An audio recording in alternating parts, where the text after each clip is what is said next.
Real issues में एक दफ़ो ॿीहर भलीकार नाज़रीन ब्रेक खां अॻु में असां लतीफ़ाबाद जे कचे वारे इलाइक़े में फ्लड ज़ोन अंदरि मुबैना तौरु गैरक़ानूनी हाउसिंग स्कीम्स वारे मामले जो जाइज़ो वरितो पिए। हिन मामले ते ॻाल्हि ॿोल करण लाइ असां राब्तो कयो आहे MD सीडा प्रीतम दास सां। उहो असांजा वीडियो लिंक ते मौजूदु आहे। वॾी महिरबानी प्रीतम दास साहिबु, पहिरीं असांखे इहो ॿुधाइजो त कुझु ॾींहं अॻु सीडा तरफ़ां हिकु अख़बारी इश्तिहार वसीले लतीफ़ाबाद जे कचे वारे इलाइक़े में फ्लड ज़ोन अंदरि क़ाइमु कुझु हाउसिंग स्कीम्स खे गैरक़ानूनी करार ॾिनो वियो आहे। ॿुधाइजो त केतिरियूं इहे स्कीम्स आहिनि ऐं कहिड़ी देह में इहे वाक़िआ आहिनि स्कीम्स।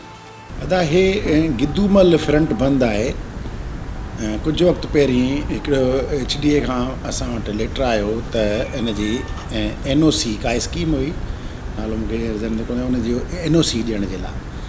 त मूंखे पाण हैरानी थी त रिवर जे बंद जे अंदरि इहो कीअं थिए। त मां पंहिंजे एग्ज़ीक्यूटिव इंजीनियर फुलेली केनाल खे उमाणियो ऐं उन मूंखे ॿुधायो त फ्रंट बंद जे अंदरि जिते 2010 में पाणी बि आयो हुयो उते कुझु स्कीमूं, कुझु रोड रस्ता बि ठही विया आहिनि ऐं कुझु स्कीमूं उहे थियूं आहिनि, अनाउंस थियूं आहिनि या न। उहो त अख़बार त कोन ॾिठी, पर उते असां ॾिठोसीं त उते जहिड़ो कर प्लाटिंग थी पई ऐं बिजली जा खंभा बि हुया ऐं जेको आहे सो मूंखे रिपोर्ट कयईं त मां इमीडिएटली पाण विज़िट कयो ऐं मां पंहिंजे सेक्रेटरीअ खे बि रिपोर्ट कयो त हीअ जेका आहिनि से नुक़सानदेह थी सघनि थियूं जेके फ्रंट बंद जे अंदरि आहिनि, छो जो पाणीअ जे वहिकिरे खे मुतासिर कनि थियूं, पाणीअ खे फ्लो खे डाइवर्ट करे सघनि थियूं, तंहिंजे करे नुक़सानु थी सघे थो। ॿिए पासे सेक्रेटरी साहिब बि इमीडिएटली कराची मां आया ऐं विज़िट कयनि गॾिजी असां। पोइ कमिश्नर साहिब खे मां लेटर लिखियो ऐं निशानदेही कईसीं त उहे गूगल इमेजनरीज़ बि घुमाणियूं असां हुन में जेके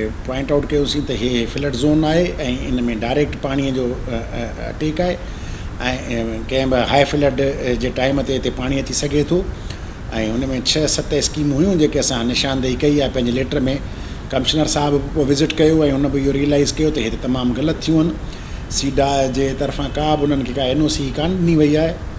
इहो मां तव्हांखे जीअं पहिरीं ज़िक्र कयो त पहिरीं NOC लाइ असां वटि आयो ऐं असां विज़िट कयो, असां हिन ते एक्शन खयूं अथऊं ऐं डायरेक्ट पंहिंजो कमिश्नर साहिबु रखी आहे मीटिंग 31 तारीख़ ते।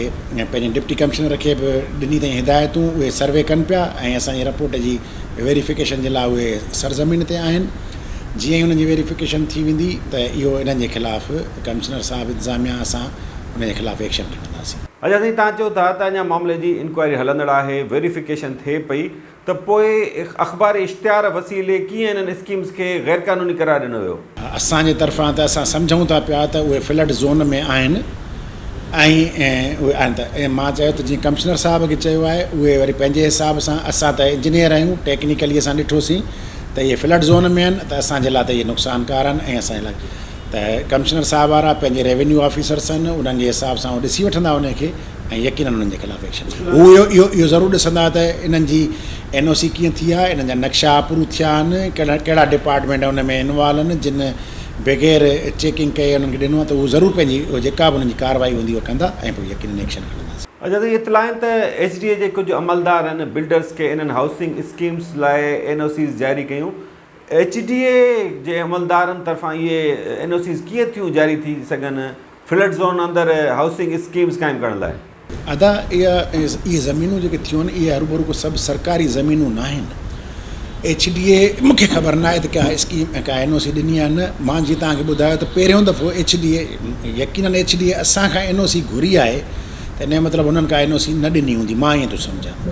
ज़मीनूं उन्हनि खे दरिया जे पेट में का बि एक्टिविटी थिए, का जेका पाणीअ जे फ्लो खे मुतासिर करे, उहा प्रिव्यू अची थो वञे इरिगेशन डिपार्टमेंट जो, त उहा उनखे यकीनी बनाए त पाणी जेॾी महिल का फ्लड अचे थी त उन में का रुकावट पैदा न थिए। उनखे यकीनी बनाइण जे लाइ असां इहे एक्शन खणंदा आहियूं। HDA खे क़ानूनी घुर्जूं पूरियूं कयूं आहिनि या न कयूं आहिनि या NOC उन्हनि मूंखे। अच्छा साईं, मक़ामी ॻोठाणनि जो इल्ज़ाम आहे त इरिगेशन, सीडा ऐं रेवेन्यू खाते जे अमलदारनि जी मिली भगत सां बिल्डर्स फ्लड ज़ोन में इहे हाउसिंग स्कीम्स क़ाइमु कयूं आहिनि। तव्हां का जांच कई आहे त तव्हांजे खाते जा कहिड़ा अमलदार हिन में मुलविस आहिनि, उन्हनि ख़िलाफ़ु कहिड़ी कार्रवाई थींदी? जीअं मां अॻु में अर्ज़ु कयो त रिवर जे बेड में अचण जो मतिलबु इहो कोन हूंदी आहे त उहा सॼी ज़मीन का सरकारी आहे। असां जेको कमिश्नर साहिब खे उनजी मदर एंट्रीज़ चेक करण लाइ बि लिखियो आहे, हिकिड़ो मूं अलॻि ॿियो लेटर बि लिखियो आहे हिकिड़ी का स्कीम आहे शायदि बिस्मिल्ला जे नाले सां आहे का, उन में मुंहिंजे अमले जो चवणु आहे त इन में 7 एकड़ ज़मीन असांजी अचे थी पई। असांजी तरफ़ां का बि NOC का बि ॾिनल कान्हे। जे 7 एकड़नि ते जेकॾहिं असां जेको लिखियो आहे कमिश्नर साहिब खे त उहो सिटी सर्वे सुप्रिटेंडेंट खे चई करे उहा वेरीफाई करे त असांजी ज़मीन निकिरे थी। उहा जे उहा असांजी आहे त माना हुननि एनक्रोचमेंट कई आहे। असांजे तरफ़ां का बि कागज़ी तौर ते उन्हनि खे का लिख पढ़ या का बि क़िस्म जी NOC कान्हे, पर उन जे बावजूदि मां यकीन थो ॾियारियां त असांजो को बि अमलो को बि इन में मुलविस हूंदो कंहिं बि क़िस्म जी, त असां उन ते तमामु घणो सख़्तु एक्शन खणंदासीं। ठीकु आहे, वॾी महिरबानी प्रीतम दास साहिबु। नाज़रीन, असां ॻाल्हि ॿोल कई पे MD सीडा प्रीतम दास सां। संदसि चवणु आहे त फ्लड ज़ोन अंदरि क़ाइमु हाउसिंग स्कीम्स लाइ हुन कमिश्नर खे लेटर लिखियो आहे जंहिं तरफ़ां मामले जी इंक्वायरी कई पई वञे, पर इंकशाफ़ थियो आहे त सीडा इरिगेशन ऐं रेवेन्यू खाते जे अमलदारनि जी मिली भगत सां धड़ाधड़ फ्लड ज़ोन अंदरि हाउसिंग स्कीम्स क़ाइमु कयूं वयूं, पर सरकारी अमलदार रुॻो कागज़ी कार्रवाइनि में पूरा आहिनि। बहरहाल अॻिते वधूं था। हाणे हलंदासीं कशमोर ज़िले जे इलाइक़े घोसपुर, जिते जी सरकारी इस्पताल RHC घोसपुर मसइलनि जे वर चढ़ियल आहे। ॿुधायो वञे थो त RHC में हिन वक़्तु दवाउनि जी तमामु घणी खोट आहे। डॉक्टर्स ग़ैर हाज़िर हुजण जे करे उते ॿियो अमलो जंहिंमें क्लर्क्स शामिल आहिनि, उहे मरीज़नि जो इलाजु करे रहिया आहिनि। एम्बुलेंस ख़राबु पियल आहे। इस्पताल जा मुख़्तलिफ़ शोभा मुकमल तौरु बंदि थी विया आहिनि। इन हवाले सां वधीक आगाह कंदो असांखे घोसपुर जो रिपोर्टर बरकत भइयो।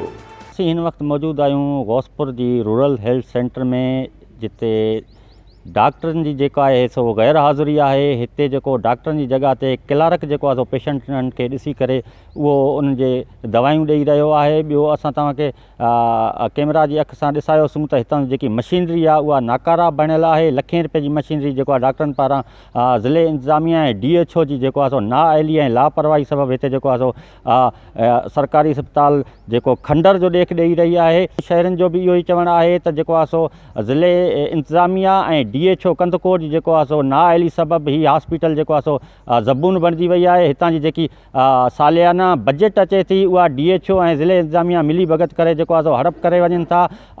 जेको हितनि शहरनि जो चवणु आहे, शहरनि जी इहो बि दाईंदे चयो आहे त हिन हेॾी सारी हॉस्पिटल में जेको आहे सो लेडी डॉक्टर बि जेको आहे सो ग़ैर हाज़िर आहे। तक़रीबन हिन जो अमलो 30 खां 35 ॿुधायो पियो वञे। जेको हिन वक़्तु अमलो मौजूदु आहे जेको 3 आहिनि, जिन मां हिकु क्लार्क ऐं 2 जेको आहे सो स्वीपर या इहे पर्ची कटण वारा आहिनि। शहरनि जेको आहे सो सिंध जे वॾे वज़ीर खां मुतालबो कयो आहे त कशमोर एट कंदकोट डिप्टी कमिश्नर मुनवर अली मिठियाणी ऐं DHO कंदकोट ख़िलाफ़ु कानूनी कार्रवाई करे हड़प थियल रक़म वापसि कराए सरकारी इस्पताल घोसपुर खे जेको आहे सो अॻियूं रौनकियूं बहाल कराए ॾिनियूं वञनि। जी नाज़रीन, घोसपुर जो रिपोर्टर बरकत भइयो RHC घोसपुर जी तबाही बाबति आगाह करे रहियो हो। मरीज़ सख़्तु परेशान आहिनि। चयो वञे थो त डॉक्टर्स जी अणहूंद सबबु उते क्लर्क्स मरीज़नि जो इलाजु करे रहिया आहिनि। एम्बुलेंस न आहे, दवाउनि जी तमामु घणी खोट आहे। मुख़्तलिफ़ शोभा बंदि पियल आहिनि। त पोइ सिहत खाते जूं आला इख़्तियारियूं ॿुधाइनि त घोसपुर जा रहवासी वञी किथे इलाजु कराइनि।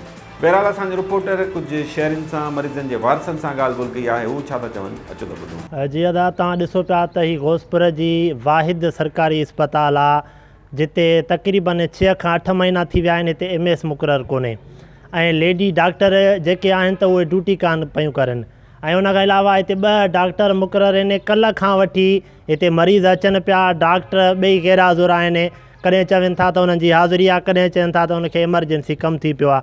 ऐं हिते जेके पेशेंट अचनि पिया त हिते क्लार्क वेठो आहे, उहो उन्हनि खे ॾिसी करे उन्हनि खे दवा ॾिए पियो, पर हिते मेडिसन जेके आहिनि उहे बि कोन थियूं मिलनि। त असांजी जेका इस्पताल RHC हुई इहा IHS जे हवाले हुई। उन जे IHS जे वञण खां पोइ तक़रीबन असांजी इस्पताल जा 16 मुलाज़िम लही विया आहिनि, जंहिंमें लेबॉरेटरी वग़ैरह आहे या काफ़ी जेके बि आहिनि शोभा असांजा।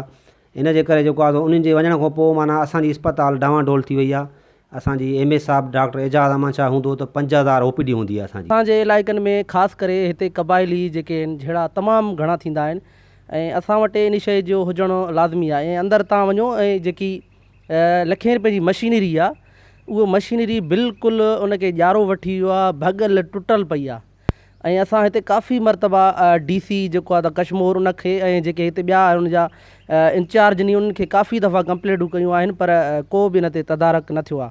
को बि हिते अमलो मौजूदु न आहे, का सूर जी गोरी बि नथी मिले त फटियुनि ऐं ज़ख़्मनि जो हिते कहिड़ो इलाजु थींदो। हे शोभा हादसा था तव्हां ॾिसी सघो था, हिते को बि निज़ाम न आहे। अञा हाणे बि असां जेको आहे सूर जी गोरी वठणु आया आहियूं त डॉक्टर बि मौजूदु न आहे। तव्हां हली ॾिसो डॉक्टर जो कमिरो बिल्कुलु बंदि लॻो पियो आहे, डॉक्टर बि न आहे, तालो लॻल आहे हुनखे। ऐं हिते एम्बुलेंस तव्हां ॾिसी रहिया आहियो, पोयों एम्बुलेंस आहे, ज़ीरो एम्बुलेंस हिते बीह आहे हिते ई साड़े छॾी अथऊं। का शइ न थो हिन पुरज़ाई जेके बि आहिनि उहे विकिणी छॾिया अथऊं। हिते डॉक्टर बि न आहे। असां जेको आला हुकामनि खां मुतालबो कयूं था ऐं वज़ीर सिहत खां मुतालबो कयूं था त ख़ुदा रा असां जेको आहे गौसपुर आवाम ते जेको आहे त रहम कयो। हिनखे केतिरा हज़ारे ॻोठ लॻनि था पिया, लेकिन अॻे दफ़े असांजो जेको आहे त हिते कोई एक्सीडेंट थी पियो, असां राति जे टाइम हिते खणी वियासीं। हिते डॉक्टर जेको इंचार्ज आहे उनखे असां एमरजेंसी में आयासीं त उहो चए पियो त हर शइ मौजूदु आहे, लेकिन असां जेको दोस्तनि खे पुछा की भाई हाणे हिनखे सुई बि जेको आहे त असां फिर जेको आहे क्लिनिक तां वठी करे हिनखे वठी ॾिनी आहे, पोइ उन हई आहे। सर असां DHO कशमोर खे गुज़ारिश कंदासीं त बिल्कुलु गौसपुर रूरल हेल्थ सेंटर में डॉक्टर्स जी कमी आहे। बिल्कुलु डॉक्टर्स न हुजण जे बराबरि आहिनि। मरीज़ डेली केतिरा ई मरीज़ अबोज मरीज़ अचनि था असांजा हिते धिका थाबा खाई करे, पर हिते का दवा नथी मिले, को डॉक्टर अवेलेबल न आहे ऐं हेॾी वॾी हॉस्पिटल बिल्कुलु वीरान लॻी पई आहे। असांजी टीम हफ़्ते खां हिते पैकेज जे लाइ अचे थी, असां त हफ़्ते में डॉक्टर न ठहे। कल्ह वेठो DHO साहिबु हुयो, साईं एजाज शाह हुयो, सभु आया टीम हुई सही। अच्छा दवायूं न आहिनि भला? दवायूं जेकियूं पयूं नी बाक़ी ॿियूं मोकिलियूं। डॉक्टर कोन्हनि त केरु ॾिसे थो मरीज़नि खे? हाणे वापसि विया हलिया, डॉक्टर न हुयो वापसि। पर्चियूं हे कटियूं हे डाकबार जी आई, उहो वैकेशन लॻल आहिनि उनजी रिकॉर्ड में। घणा हिते अमलो घणो आहे? हिते आहे तक़रीबन 20-25 आहे। नाज़रीन वक़्तु आहे ब्रेक जो। ब्रेक खां पोइ प्रोग्राम जे सिलसिले खे जारी रखिबो। ॾिसंदा रहो रियल इश्यूज़।